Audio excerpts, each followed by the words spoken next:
Satu. Haleluya. Kita mau datang kepada Tuhan, kita akan datang beribadah kepada Allah kita yang hidup. Kita mau persiapkan hati kita untuk memuji menyembah Allah kita. Mari kita akan pujian hanya dekat Allahku rasa tenang hatiku. Mari kita nikmati pujian ini. Menikmati kuasa Tuhan turun atas ibadah kita. Haleluya.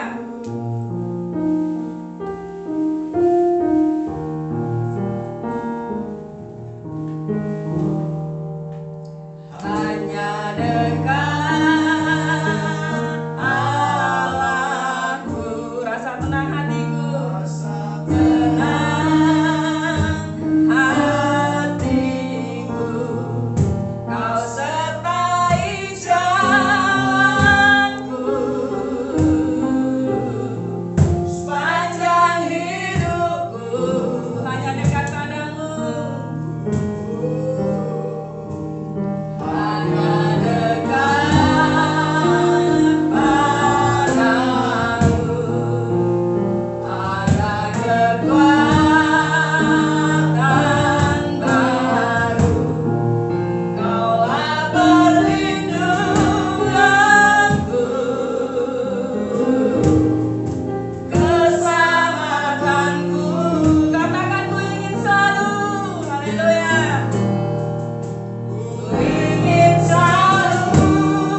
Bapa di sorga, kami mengucap syukur kehadirat-Mu pada saat ini Bapa, waktu yang terbaik bagi kami untuk menyembah Engkau dalam roh dan kebenaran, waktu yang terbaik bagi kami untuk memuji dan memuliakan nama-Mu. Kami meninggikan Engkau Tuhan di atas segala Tuhan. Ketika nama-Mu ditinggikan, maka di sana ada keajaiban Tuhan. Di sana ada mujizat Tuhan. Di sana perkara ajaib terjadi. Banyak jiwa yang diselamatkan. Nama Tuhan Yesus Kristus dimuliakan. Terima kasih Bapa di sorga. Itu sebabnya Tuhan berkati urapi semua yang terlibat dalam pelayanan. Amin. Dalam nama Tuhan Yesus Kristus. Sehingga pengurapan Tuhan atas kami, sehingga hadirat Tuhan atas kami, di mana ada hadirat Allah, di mana ada pengurapan Tuhan, di sana ada mujizat, di sana ada keajaiban, di sana perkara-perkara ajaib terjadi dalam nama Tuhan Yesus Kristus. Sebabnya segala pekerjaan setan, pekerjaan iblis dalam bentuk apapun yang coba-coba mengganggu jalannya ibadah kami saat ini, kami berdoa ikat, patahkan, hancurkan, tolak itu dalam nama Tuhan Yesus Kristus. Seluas-luasnya Roh Kudus bekerja. Tuhan bekerja di tengah-tengah pertemuan ibadah kami. Dari awal, pertengahan hingga selesai ibadah ini, sepenuhnya kami serahkan ke dalam tangan Tuhan yang kuat. Di dalam berkat nama Tuhan Yesus Kristus, kami sudah berdoa, kami mengucap syukur. Haleluya, haleluya, haleluya. Amin. Haleluya. Mari kita berikan tepuk tangan bagi Allah kita. Haleluya. Dia ada di antara kita. Haleluya. Saya undang Bapak Ibu bangkit berdiri. Kita angkat kuncian, memasuki gerbangnya dengan hati bersyukur. Haleluya.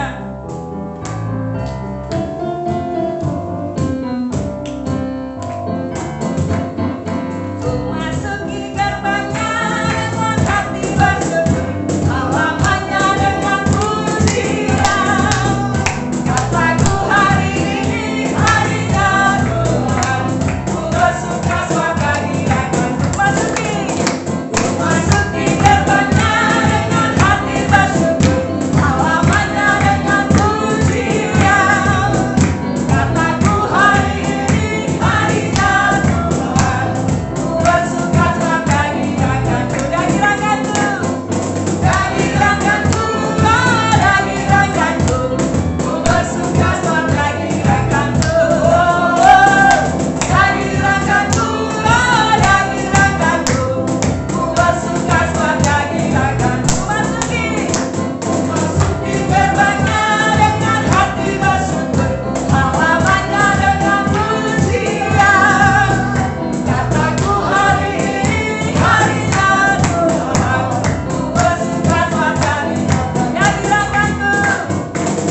kita masih angkat pujian lebih dari pemenang.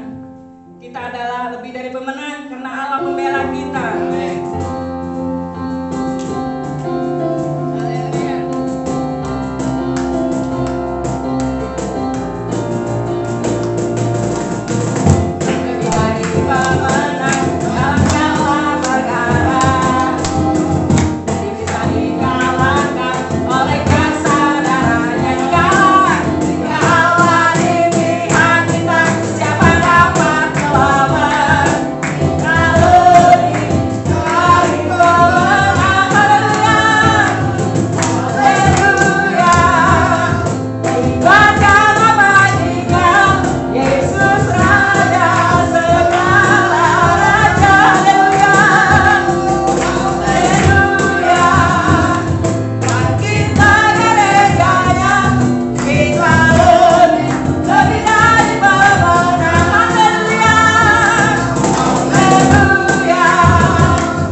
Hidup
kasih Tuhan.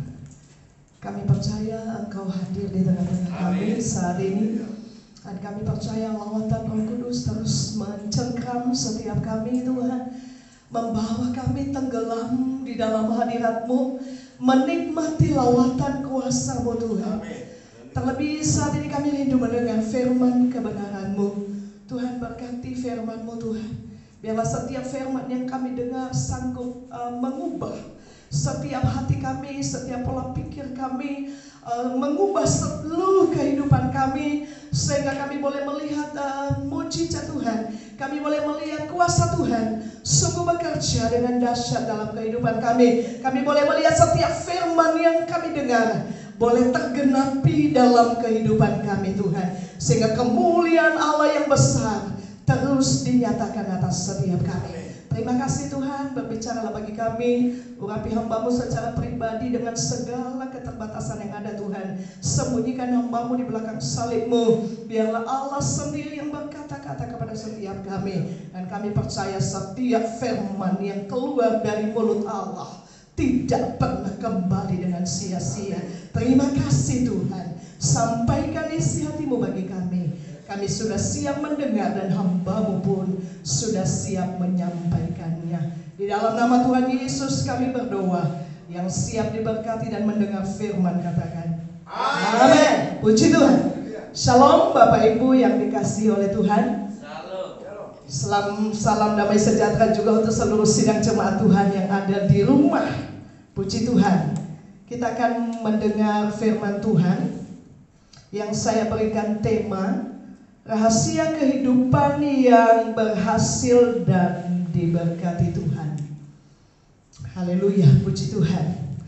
Bapak Ibu Saudara yang dikasihi Tuhan, setiap manusia ingin berhasil dan ingin diberkati dalam hidupnya. Tidak ada seorang manusia pun yang tidak ingin diberkati. Dan saya percaya setiap kita yang mendengar firman Tuhan ini juga rindu supaya kita diberkati dan berhasil dalam kehidupan kita. Amin. Puji Tuhan. Kita akan melihat firman Tuhan di dalam Yeremia pasalnya yang ke-17 yang menjadi kunci berkat dan keberhasilan kita. Yang pertama adalah mengandalkan Tuhan. Kita akan baca di dalam Yeremia pasal 17 ayatnya yang ke-7 sampai ayatnya yang ke-8. 1, 2, 3 ya. Diberkatilah orang yang mengandalkan Tuhan, yang menaruh harapannya pada Tuhan.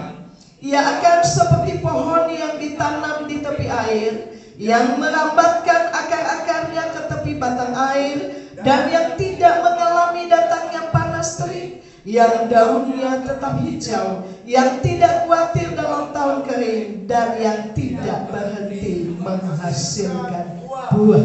Amin. Jadi kunci rahasia keberkatan dan keberhasilan kita adalah ketika kita mengandalkan Tuhan dalam seluruh aspek kehidupan kita. Bapak Ibu yang dikasihi Tuhan, di sini dikatakan tadi bahwa orang yang mengandalkan Tuhan itu seperti pohon yang ditanam di tepi air. Ya, di sana dikatakan dia tidak mengalami yang namanya panas terik, daunnya tetap hijau, dan tidak khawatir dalam tahun kering, dan tidak pernah berhenti menghasilkan buah. Ini sesuatu yang luar biasa, Bapak Ibu yang dikasihi Tuhan. Ya, bagaimana orang yang mengandalkan Tuhan ini dikatakan tidak mengalami datangnya panas terik. Ya, orang yang mengandalkan Tuhan ini tidak terpengaruh dengan situasi alam, tidak terpengaruh dengan kondisi dunia. Ya, yang mungkin seperti saat ini kita mengalami yang namanya krisis demi krisis akibat pandemi. Tetapi di sini dikatakan bahwa orang yang mengandalkan Tuhan, dia tidak mengalami datangnya panas terik, tidak dipengaruhi oleh situasi alam, oleh kondisi dunia. Wah, ini luar biasa. Bahkan dikatakan tidak khawatir dalam tahun kering. Ya, saudaraku yang dikasihi Tuhan, kenapa bisa seperti ini? Ya, Jawabannya adalah karena orang yang mengandalkan Tuhan itu memiliki akar iman, ya, akar iman yang tertanam kuat di dalam Allah. Ya. Jadi orang yang mengandalkan Tuhan itu memiliki akar iman yang tertanam kuat di dalam Allah. Saya sangat percaya bahwa setiap kita, Bapak Ibu yang dikasih oleh Tuhan, di masa-masa yang sulit ini, ketika kita tetap mengandalkan Tuhan, menaruh pengharapan kita kepada Tuhan di dalam segala pergumulan kita, dalam segala kesulitan hidup yang kita alami, maka saya percaya Bapak Ibu yang dikasihi Tuhan, apapun kondisi dunia yang ada saat ini, iman kita tidak akan goyah. Ya, kita tidak akan pernah kehilangan sukacita, kita tidak pernah kehilangan damai sejahtera. Ya, karena apa? Karena iman kita benar-benar tertanam kuat di dalam Allah. Kita percaya bahwa Tuhan selalu memelihara kita dengan caranya yang ajaib. Ya, saudaraku yang dikasih oleh Tuhan, maka dikatakan di sini tadi orang yang mengandalkan Tuhan itu tidak berhenti menghasilkan buah. Ya, dia tidak hanya berbuah pada musimnya, tetapi dikatakan tidak pernah berhenti menghasilkan buah, selalu berhasil dalam segala sesuatu yang dia lakukan dan kerjakan. Jadi mari Bapak Ibu yang dikasihi Tuhan, kalau kita rindu berjalan dalam berkat Tuhan, kita rindu dalam segala sesuatu yang kita kerjakan dan lakukan ada keberhasilan, maka mari andalkan Tuhan. Jangan kita mengandalkan kekuatan kita sendiri, terlebih di masa-masa yang sulit ini. Tidak ada yang bisa kita andalkan. Yang kita andalkan hanya Tuhan saja. Amin. Ya, harta tidak bisa menolong kita. Ya, saudaraku, karena segala sesuatu yang ada di dunia ini semuanya sementara.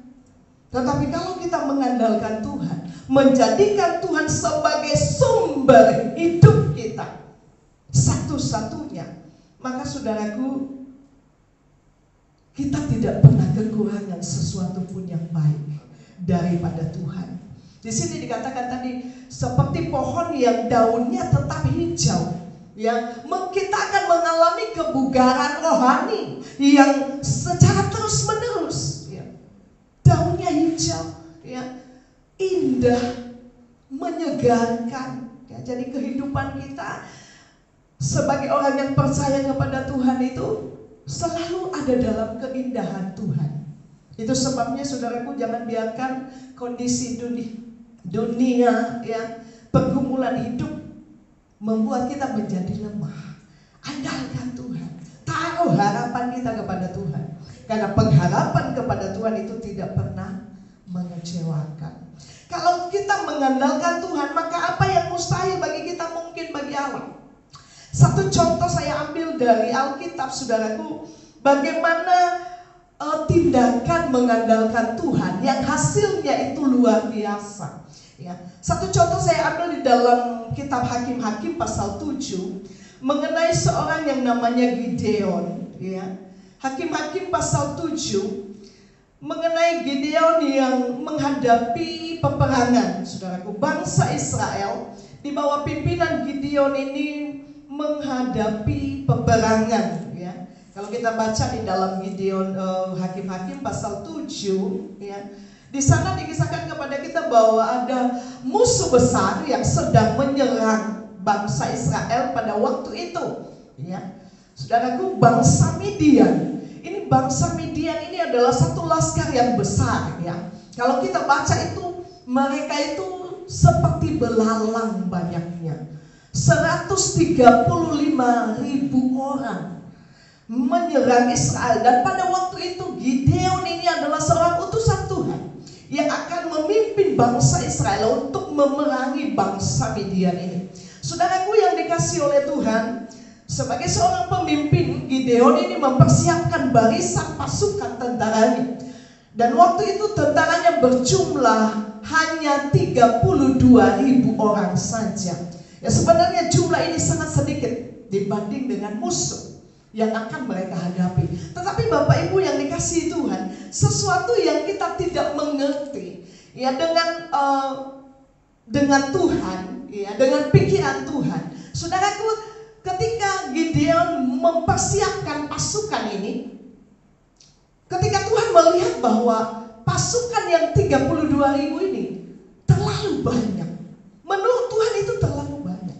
Lalu Tuhan menyuruh supaya pasukan ini disaring ya oleh Gideon. Dan ketika pasukan ini tersaring, Bapak Ibu, ada 22.000 orang yang pulang karena mereka takut menghadapi peperangan ini. Kalau 22.000 orang pulang berarti tinggal 10.000 orang. Saudaraku, secara manusia itu pun masih sedikit. Tetapi bagi Tuhan 10.000 orang itu juga masih terlalu banyak. Dan Tuhan menyuruh kembali Gideon untuk memisahkan bangsa itu. Ya, saudaraku. Dan ketika pasukan itu disaring kembali, maka terpangkaslah 9.700 orang pulang kembali.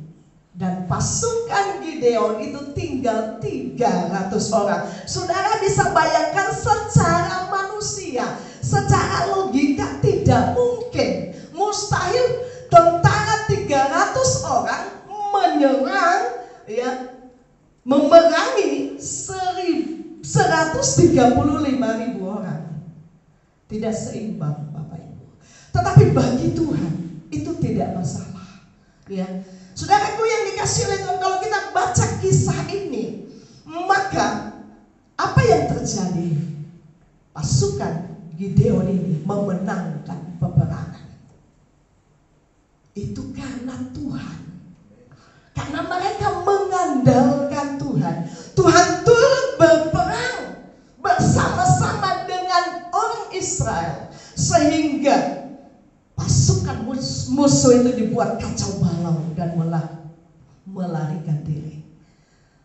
Tidak ada yang mustahil bagi Tuhan. Amin. Ya, saudaraku, ketika kita mengandalkan Tuhan, maka apa yang mustahil bagi manusia mungkin bagi Allah. Itu sebabnya tetaplah berharap kepada Tuhan. Ya, tetap percaya kepada kuat kuasa Tuhan yang mampu melakukan kepada kita jauh lebih besar, jauh lebih banyak dari apa yang kita doakan dan pikirkan. Jadi saudaraku yang dikasih oleh Tuhan, kalau saudara mau berhasil, mau diberkati Tuhan, maka tetap andalkan Tuhan. Di masa yang sulit ini pun, saya percaya Tuhan sanggup memberkati kita. Tuhan sanggup membuat kita berhasil. Asal kita mengandalkan Tuhan, maka mujizat pertolongan Tuhan pasti akan nyata dalam kehidupan kita. Yang kedua, rahasia kehidupan yang berhasil dan diberkati oleh Tuhan adalah ketaatan kepada perintah Tuhan. Beberapa waktu yang lalu saya sudah sampaikan ini, bahwa ketaatan dan kesetiaan kepada Tuhan adalah salah satu cara untuk kita diberkati oleh Tuhan. Karena jelas sekali dalam firman Tuhan, ya, di dalam Ulangan pasalnya yang ke-28, bahwa orang yang taat kepada perintah Tuhan akan diberkati oleh Tuhan. Bahkan bukan hanya diberkati, tetapi hidupnya akan diangkat oleh Tuhan di atas seluruh bumi. Segala berkat yang surga sediakan akan menjadi bagian daripada hidup orang-orang yang taat kepada Tuhan. Satu contoh dalam firman Tuhan, di dalam Lukas pasalnya yang ke-5. Lukas pasal 5. Bagaimana ketaatan Petrus kepada perkataan Tuhan mendatangkan berkat dan mujizat. Lukas pasal 5 ayat 1 sampai dengan ayatnya yang ke-6. Kita baca ayat yang ke-4 saja, saya baca buat saudara sampai kepada ayatnya yang ke-6. Setelah selesai berbicara, ia berkata kepada Simon, "Bertolaklah ke tempat yang dalam dan tebarkanlah jalamu untuk menangkap Yesus." Ini Tuhan Yesus yang menangkap ikan, ini Tuhan Yesus yang menyuruh. Lalu Simon menjawab, "Guru, telah sepanjang malam kami bekerja keras dan kami tidak menangkap apa-apa." Perhatikan, "Tetapi karena engkau yang menyuruhnya, aku akan menebarkan jala juga." Ayat 6, "Dan setelah mereka melakukannya, mereka menangkap sejumlah besar ikan sehingga jala mereka mulai goyang. Saudaraku yang dikasih oleh Tuhan, di sini kita melihat bahwa ketika Simon Petrus mendengar perkataan Tuhan, mendengar perintah Tuhan, dan dia melakukannya, walaupun dikatakan tadi di sana sepanjang malam mereka sudah bekerja keras, tetapi mereka tidak mendapatkan apa-apa. Tetapi karena perintah Tuhan, karena Yesus yang menyuruh Petrus untuk menebarkan jalannya, dan dia taat, dia melakukannya, maka dikatakan di sana ada mujizat, ada berkat Tuhan yang mereka dapatkan. Di sana dikatakan, dan setelah mereka melakukannya, mereka menangkap sejumlah besar ikan sehingga jala mereka mulai goyang. Saudaraku yang dikasih oleh Tuhan, ketaatan itu membawa berkat, ya, membawa berkat, membawa keberhasilan. Coba kalau tadi Petrus ini tetap kekeh, Tuhan saya ini loh sudah sepanjang malam bekerja dengan keras tapi tidak ada hasilnya, dan Tuhan Yesus suruh ya, dan dia tetap kekeh tidak mau, saudaraku, maka tidak akan ada sesuatu yang mereka akan dapatkan. Tetapi ketika dia mau taat, dia mau belajar mendengar perkataan Tuhan, dan dia mau melakukannya, mungkin dia sambil bersungut-sungut ya, saudaraku, tetapi puji Tuhan dia melakukannya. Dan apa yang terjadi? Di sana ada mujizat. Mereka menangkap sejumlah besar ikan. Bapak Ibu Saudara yang dikasih oleh Tuhan, ketaatan itu harganya mahal, ya. Tidak mudah kita menjadi taat. Apalagi kalau kita pakai logika kita. Apalagi kalau kita sudah profesional di bidang kita, ya, seperti Petrus ini, dia seorang nelayan yang luar biasa. Dia tahu betul bahwa tidak ada ikan. Tetapi saudaraku, ketika kita berhadapan dengan Tuhan, jangan biarkan logika kita bekerja. Amin. Ya, percaya saja. Ya, kalau Tuhan yang menyuruh kita, lakukan saja. Maka di sana pasti ada berkat. Di sana pasti ada mujizat yang Tuhan sediakan bagi kita. Jadi hari-hari ini ketika Tuhan memerintahkan kita untuk melakukan sesuatu, maka lakukan saja. Tidak usah berbantah-bantah dengan Tuhan. Tidak usah katakan, oh Tuhan kondisinya kan sekarang begini. Ya nggak mungkin lah. Ya, percaya kepada Tuhan. Kalau Tuhan yang menyuruh, maka tidak ada yang mustahil. Amin. Mari kita taat kepada Tuhan. Ya, Tuhan Yesus sendiri juga dia taat kepada Bapaknya. Dia taat sampai mati. Ya, itu sebabnya Tuhan memuliakan dia. Ya, kalau kita taat, saudaraku yang dikasih oleh Tuhan, maka Tuhan akan memuliakan kita. Abraham dia taat kepada Tuhan. Ketika Tuhan panggil dia, Abraham, keluar dari negerimu, dari kaum keluargamu, pergi ke tempat yang akan kutunjukkan kepadamu. Abraham dia taat. Waktu itu dia nggak tahu. Kalau kita baca di dalam Ibrani, dia tidak mengetahui tempat kemana dia tuju, kemana Tuhan membawa dia, dia nggak tahu. Tetapi Abraham dia tetap taat kepada Tuhan, dan ketaatannya, saudaraku, membawa dia menikmati berkat yang luar biasa. Ya, Tuhan memberkati Abraham berlimpah-limpah sampai kepada keturunannya sampai hari ini. Ya, Abraham diberkati oleh Tuhan. Karena apa? Karena dia taat kepada Tuhan. Ketika Abraham disuruh Tuhan mempersembahkan Ishak, anaknya yang tunggal, menjadi korban bakaran kepada Tuhan, Abraham pun taat. Dia tidak peduli apapun yang terjadi. Dia hanya fokus kepada Tuhan. Dia taat. Dan ketaatannya itu membuat Tuhan, saudaraku yang dikasih oleh Tuhan, mengubah keputusannya. Saudaraku yang dikasih oleh Tuhan, mari taat kepada Tuhan. Ya, ketaatan yang radikal kepada Tuhan. Saya percaya ketika kita taat kepada Tuhan, maka berkat Tuhan, keberhasilan itu akan menjadi bagian milik kita. Amin. Ya, jadi ketaatan itu mungkin terasa berat. Ya, firman yang kita dengar mungkin bertentangan dengan dengan logika kita, tidak masuk akal. Tetapi kalau perintah itu adalah perintah Tuhan, lakukan saja. Maka di sana pasti ada berkat Tuhan yang luar biasa. Yang ketiga, rahasia kehidupan yang berhasil dan diberkati Tuhan adalah bekerja. Ya, bekerja.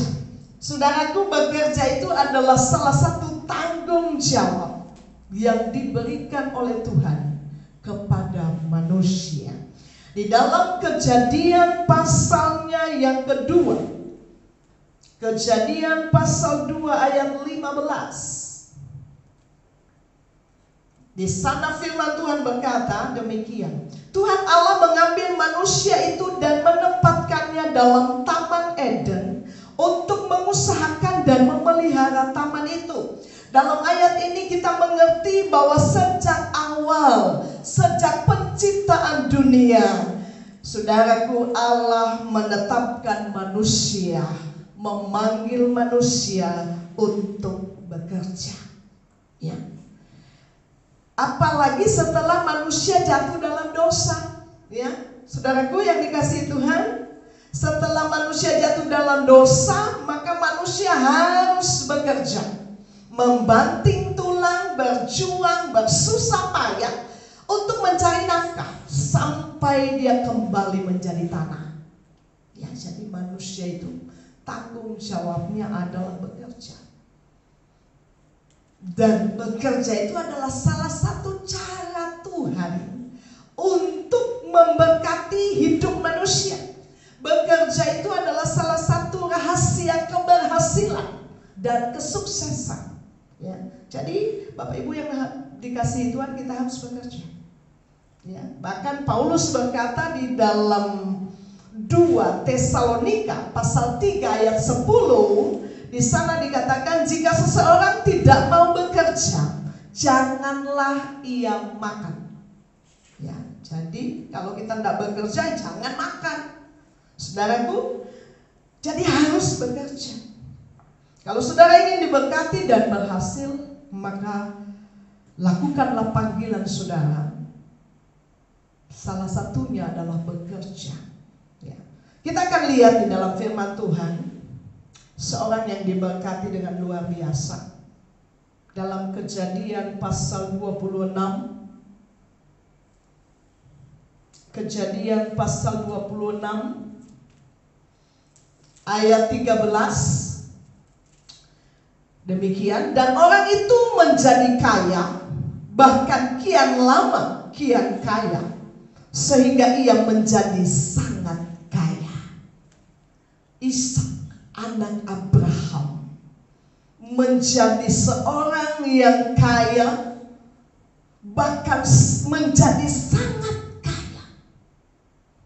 Kenapa dia bisa menjadi seorang yang kaya? Waktu itu Ishak ini menjadi orang asing di Gerar, ya. Saudaraku, coba lihat di dalam ayat 13. Apa yang dilakukan Ishak yang membuat dia sangat kaya?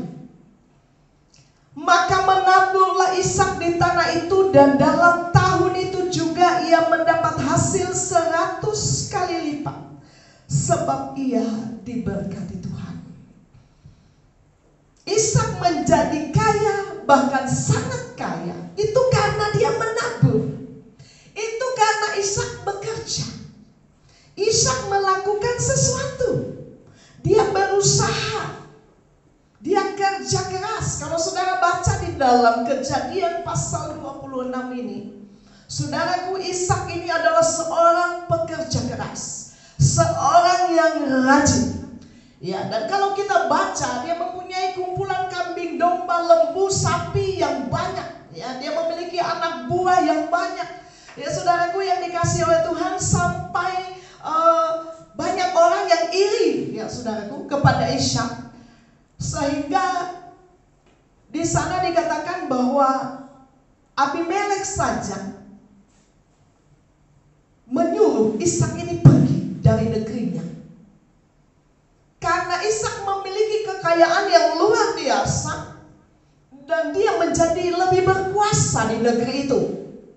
dibandingkan dengan penduduk daerah itu. Saudara, luar biasa. Ya, jadi di sini kita melihat bahwa Ishak ini dia bekerja, dia menabur, dan Tuhan memberkati apa yang dia lakukan. Saudaraku yang dikasihi oleh Tuhan, seperti yang Amsal katakan di dalam Amsal pasal 10 ayat 4b, tangan orang rajin itu menjadikan kaya. Jadi tergenapi dalam kehidupan Ishak.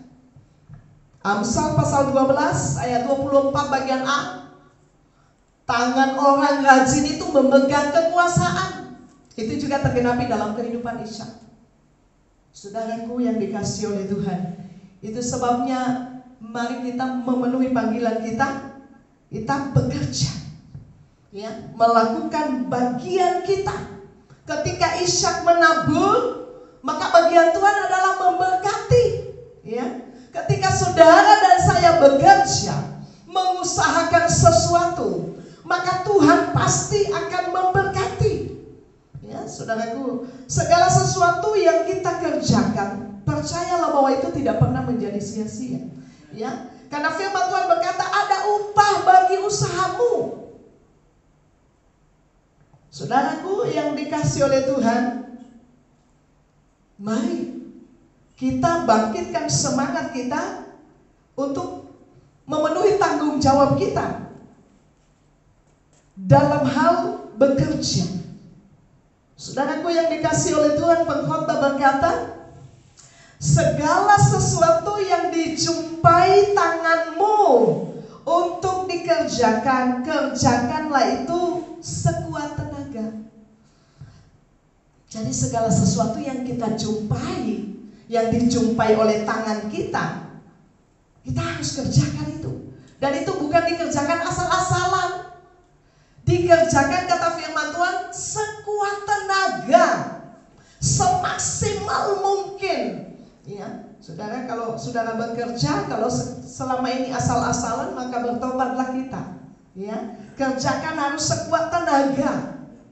Ya, dengan segala keberadaan dan kemampuan kita. Saudaraku, di masa-masa yang sulit ini, mari kita tetap bekerja. Jangan pakai alasan, oh situasi lagi seperti sekarang ini, lalu kita berdiam dan berpangku tangan. Ya, ada banyak hal yang kita bisa lakukan. Kalau saudara tidak tahu apa yang harus saudara lakukan, minta hikmat kepada Tuhan. Ya, apa yang harus kita lakukan? Kita tidak bisa hanya menunggu dan berpangku tangan. Jangan menunggu situasi dunia normal baru saudara melakukan sesuatu dan menatap masa depan saudara. Itu salah besar. Saudaraku, kenapa? Karena keadaan dunia itu tidak akan pernah, saudaraku, tidak akan pernah akan ideal sepanjang zaman. Perhatikan itu. Keadaan dunia ini tidak akan pernah ideal sepanjang zaman. Karena dunia ini selalu mengalami perubahan. Dan perubahan itu mendatangkan krisis. Jadi tidak ada keadaan yang normal. Tidak ada situasi yang akan baik sepanjang zaman. Jadi apapun situasinya, tetaplah bekerja. Ya, saya sudah katakan tadi bahwa jangan menunggu. Saudara akan ketinggalan. Karena waktu ini terus akan berjalan dan waktu yang berlalu itu tidak akan pernah kembali. Itu sebabnya saudaraku yang dikasihi oleh Tuhan, yang kita harus lakukan adalah terus bergerak maju. Ya, dalam kegerakan Tuhan, bersama Tuhan. Memenuhi panggilan kita masing-masing, termasuk dalam hal bekerja ini. Jadi jangan berharap berhasil, jangan berharap hidup saudara diberkati kalau tidak bekerja. Karena itu memang bagian tanggung jawab yang memang harus kita lakukan sebagai cara di mana Tuhan memberkati kita. Jadi saudaraku, kita harus tetap bekerja apapun situasinya, baik atau buruk keadaan dunia. Kita harus tetap bekerja, tidak peduli situasinya Kenapa saya katakan tidak peduli? Karena dalam situasi yang baik, dalam situasi yang buruk sekalipun, Allah tetap ada bersama dengan kita, menyertai kita. Bahkan Daud berkata, dalam lembah kekelaman sekalipun, Allah itu tetap ada dan Dia memberkati kita. Saudaraku yang dikasihi oleh Tuhan, itu sebabnya kita harus tetap semangat menghadapi hidup ini. Penyertaan Tuhan itu membawa berkat dan keberhasilan atas kehidupan kita. Ya, yang pertama tadi andalkan Tuhan. Yang kedua adalah taati perintah Tuhan, taati firman. Lakukan bagian kita, maka Tuhan akan melakukan bagiannya. Maka saudaraku yang dikasihi oleh Tuhan, saya percaya berkat Tuhan luar biasa atas kita. Ya, keberhasilan akan menjadi bagian hidup kita apabila kita benar-benar hidup seturut dengan firman Tuhan. Ya. Jadi saudaraku yang dikasihi oleh Tuhan, mari kita bekerja. Kalau kita bekerja, maka kita akan menikmati hasilnya. Kita akan lihat 2 Timotius pasal 2. 2 Timotius pasal 2 ayat yang ke-6.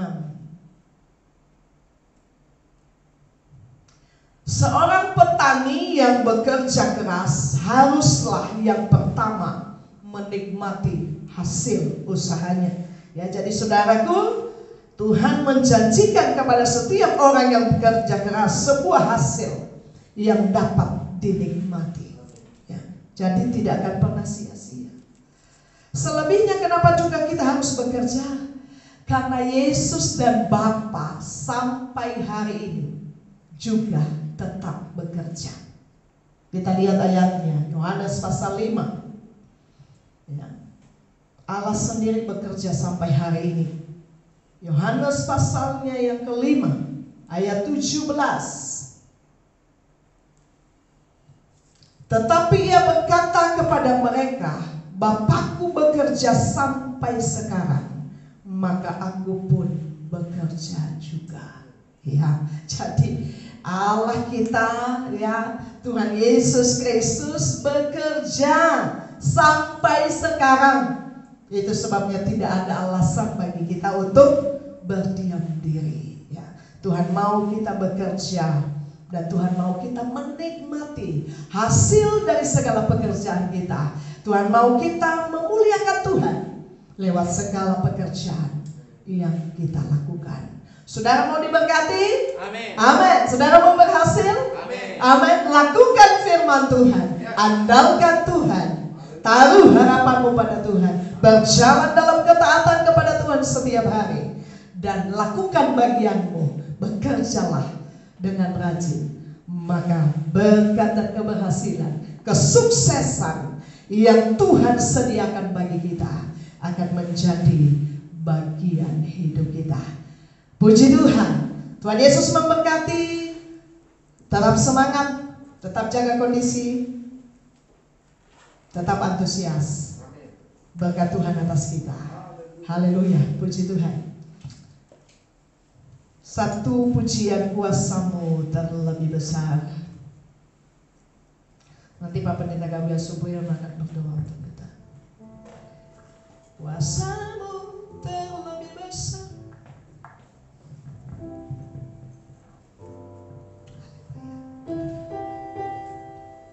Amin. Silakan Pak.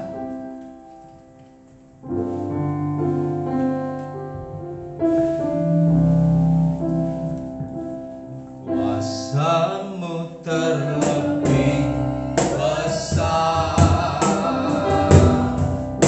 Tuhanku terlebih besar.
besar,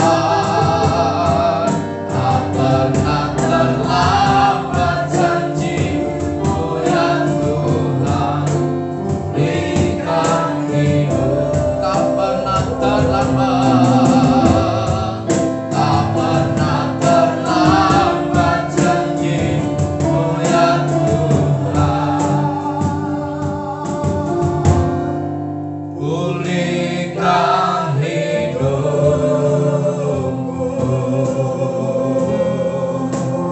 ikarabasanda kakara, ikarabababa sekaralaya, kearalaya laya laya laya laya laya laya laya, keralaya laya laya lambu,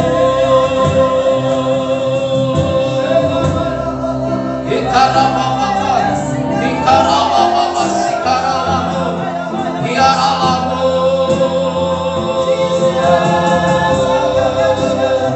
ikabababababababa takaralama satakaralamu, iaralaya laya laya laya laya laya laya laya laya laya lamu, iaralaya laya laya laya laya laya laya laya laya lamu, iaralaya laya laya laya laya laya laya laya laya laya iaralaya laya laya laya laya laya, iaralaya laya laya laya laya laya, iaralaya laya lamu.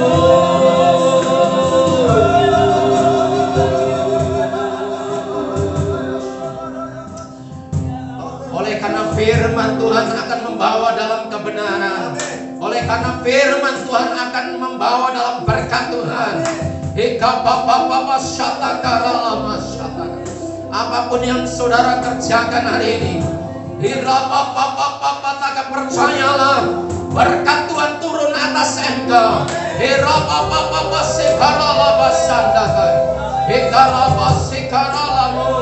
Glory, haleluya.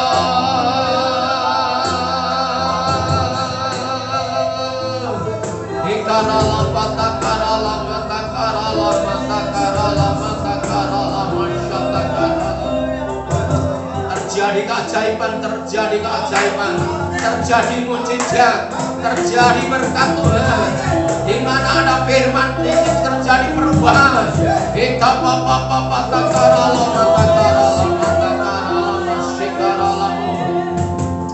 Baik saudara, firman Tuhan berkata 2-3 orang berkumpul Allah hadir. Ketika kita sehati sepakat maka terjadi mujizat. Kita sudah dengar firman Tuhan. Apabila kita taat maka mengalami mujizat.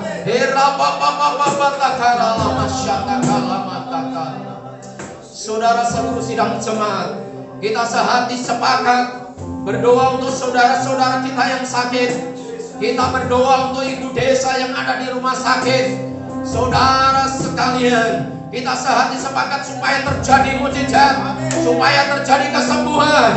Hari ini terjadi mujizat. Ibu desa disembuhkan, ibu desa mengalami mujizat. Lawatan Tuhan, Tuhan hadir menyembuhkan, Tuhan hadir melawat, Tuhan hadir menjamah di dalam nama Yesus. Ada keajaiban Tuhan terjadi. Ibu desa sembuh di dalam nama Yesus, sembuh di dalam nama Yesus. Kita juga berdoa untuk Bapak Richard yang ada di rumah sakit. Kiranya tangan Tuhan menjamah. Kita sehati sepakat, Bapak Richard mengalami kesembuhan. Bilur-bilur Yesus menyembuhkan. Mujizat Tuhan terjadi, mujizat Tuhan terjadi. Kegerakan Allah mengalir berlimpah-limpah. Kira kita baru mendengar firman Tuhan. Siapa yang bekerja diberkati Tuhan. Saudara kekasih dalam nama Tuhan, apapun yang Tuhan percayakan dalam hidupmu, pekerjaan apapun, lakukan pekerjaanmu dengan penuh iman bahwa Tuhan memberkati engkau. Terima di dalam nama Yesus. Apapun pekerjaanmu, Tuhan bisa memberkati engkau. Ada terobosan di dalam nama Yesus. Ada terobosan di dalam nama Yesus. Orang yang menanti-nantikan Tuhan mendapat kekuatan baru. Orang yang menanti-nantikan Tuhan tidak dikecewakan. Orang yang menanti-nantikan Tuhan tidak dipermalukan. Mungkin kita tidak berdaya, mungkin saudara lemah, tidak ada pengharapan. Hari ini nantikan Tuhan. Terima mujizat Tuhan. Di dalam nama Yesus, di dalam nama Yesus ada pengharapan baru. Dalam nama Yesus ada mujizat. Dalam nama Yesus ada anugerah. Sungguh oleh karena firman kami diberkati, iman kami bertambah-tambah. Oh haleluya, kami mengalami terobosan. Berkati hamba-Mu Ibu Pendeta Yusni yang sudah menyampaikan. Ada urapan, ada kuasa, kapasitasnya Tuhan tambah-tambahkan. Potensi yang ada dalam dirinya semakin berkembang. Anak-anaknya semua maju diberkati oleh Tuhan. Dan saudara kasih dalam nama Tuhan, siapapun kita yang hari ini mendengar firman Tuhan, kiranya turun berkat Tuhan, damai sejahtera, kekuatan kesehatan, berhasil dan beruntung, sukses di dalam Tuhan. Kami mengucap syukur Engkau ajaib. Sungguh kami percaya dan kami diberkati. Kami mengucap syukur, kami terima berkat firman Tuhan secara berlimpah-limpah di dalam nama Tuhan Yesus Kristus. Semua yang percaya sama-sama katakan amin. Puji nama Tuhan, kita akan memberikan persembahan. Kita akan berdoa terlebih dahulu. Mas Teja akan berdoa. Dan setelah berdoa kita nanti akan angkat pujian betapa baiknya Engkau Tuhan. Sungguh baik Allah kita, luar biasa.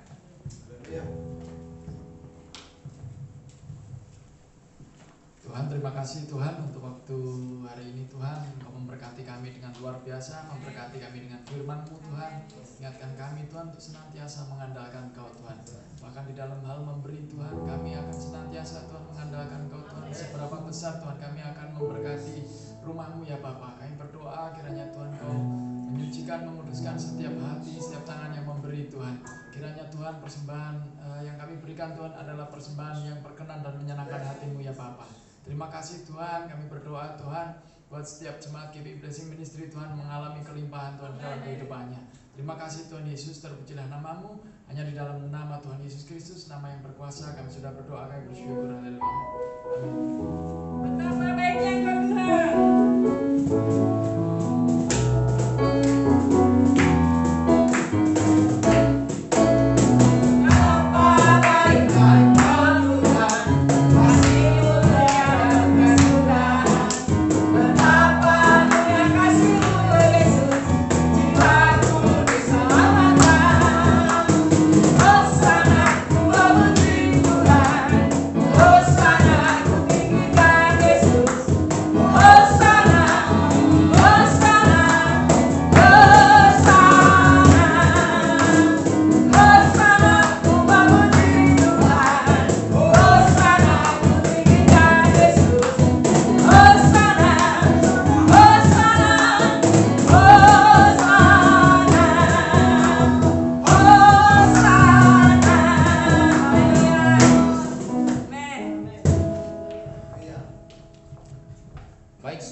Berdiri, kita akhiri ibadah kita. Haleluya. Besar anugerah-Mu. Kita angkat pujian ini.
wajahnya dan memberi kasih karunia. Tuhan menghadapkan wajahnya kepadamu dan memberi damai sejahtera. Pandangan kita, arahan kita angkat tangan kita terima berkat Tuhan. Curahkan berkat-Mu, curahkan anugerah-Mu. Kasih dan perlindungan Tuhan sempurna, berhasil dan beruntung, sukses di dalam Tuhan. Damai sejahtera dari Allah Bapa, cinta kasih kemurahan Tuhan Yesus Kristus, pimpinan penghiburan dari Allah Roh Kudus menyertai saudara sekalian hari ini sampai selama-lamanya di dalam nama Tuhan Yesus Kristus. Semua yang percaya sama-sama katakan amin.